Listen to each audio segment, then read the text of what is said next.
Good morning. Welcome to this morning prayer time on Wednesday, September 30th. Today is my dad's birthday, so I want to wish him a happy birthday. And I have asked Paulette Trinan to join me this morning to participate in an experience that we've been doing the last few days, but I think is done better with another person.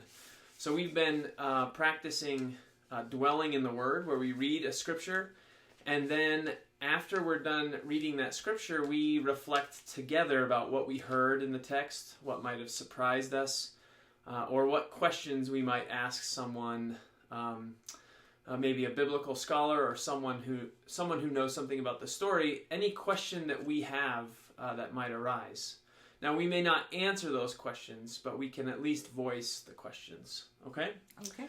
And then we finish with a time of prayer, and so we'll encourage you to join in with us on this experience. And if you'd like to put your thoughts or your questions in the chat part of our Facebook page, you're welcome to do that. So let's just take a moment of quiet and prepare our hearts and minds.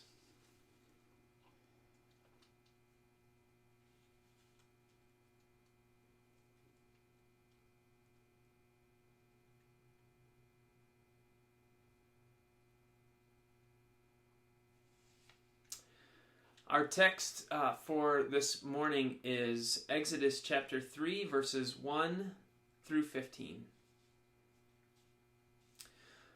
Moses was keeping the flock of his father-in-law Jethro, the priest of Midian. He led his flock beyond the wilderness and came to Horeb, the mountain of God. There the angel of the Lord appeared to him in a flame of fire out of a bush. He looked, and the bush was blazing, yet it was not consumed. Then Moses said, "I must turn aside and look at this great sight, and see why the bush is not burned up." When the Lord saw that he had turned aside to see, God called to him out of the bush, "Moses, Moses." And he said, "Here I am."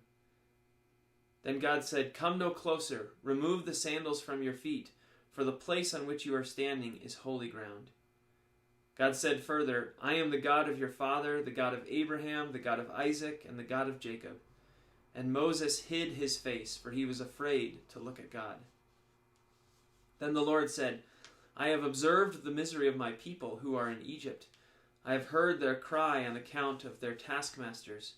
Indeed, I know their sufferings, and I have come down to deliver them from the Egyptians, and to bring them up out of that land to a good and broad land, a land flowing with milk and honey, to the country of the Canaanites, the Hittites, the Amorites, the Perizzites, the Hivites, and the Jebusites.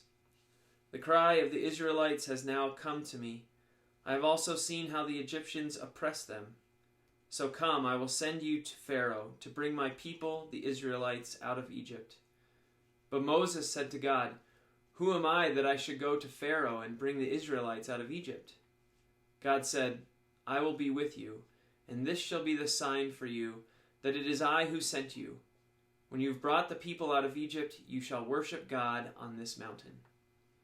But Moses said to God, "If I come to the Israelites and say to them, 'The God of your ancestors has sent me to you,' and they ask me, 'What is his name?' what shall I say to them?" God said to Moses, "I am who I am." God said further, "Thus you shall say to the Israelites, 'I am has sent me to you.'"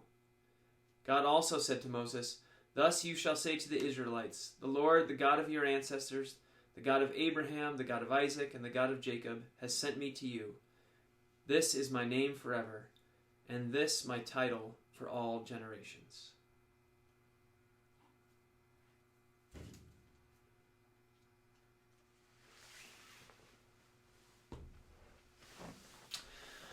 So Paulette, is there anything in this story that surprised you or stood out to you? Any questions? There were a couple of things that stood out to me. First of all, times haven't changed, have they?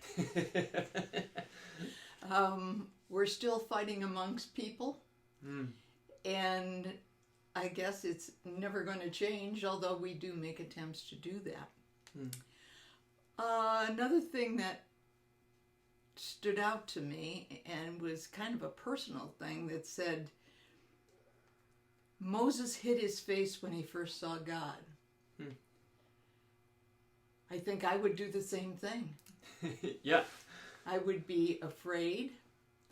I would be afraid that I'm being judged, and God knows all. So, there's shame involved, there's fear involved. Why am I sheltering my face like Moses? So, I'm thinking about that. I don't know that I have an answer to that, but... Sure. And there's a third thing that I forgot. I wanted note paper. Well, maybe that's a good thing for us to, as we continue to practice this. Yes. Maybe it is good to have a notepad with so us. that you have something to share. Yeah, sure. Great. Well, thank you.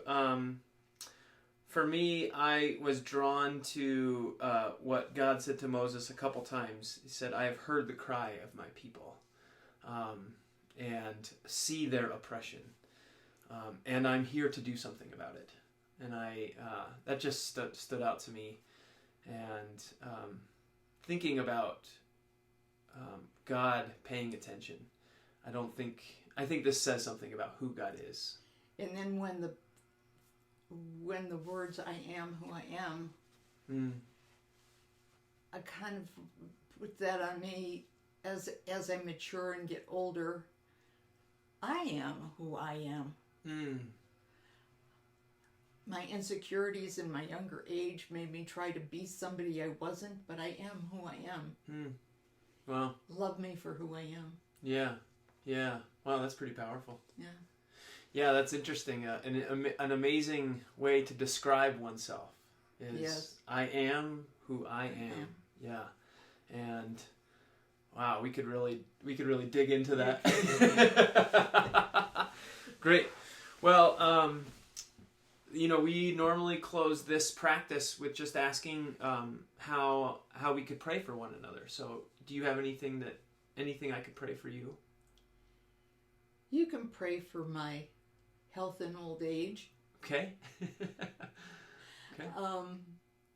And I can pray for you that you continue your good ministry. I'm happy. Great. And then, I could probably just use prayer for just an openness. I think there are some new things coming for us in the next month. Oh yeah. And just to be open to how things are going, and not necessarily try to hold on to all the control. And really those words, that way of God describing God's self, I am who I am, really sort of gives that control up to God. It does. So that would be I would ask for that in prayer.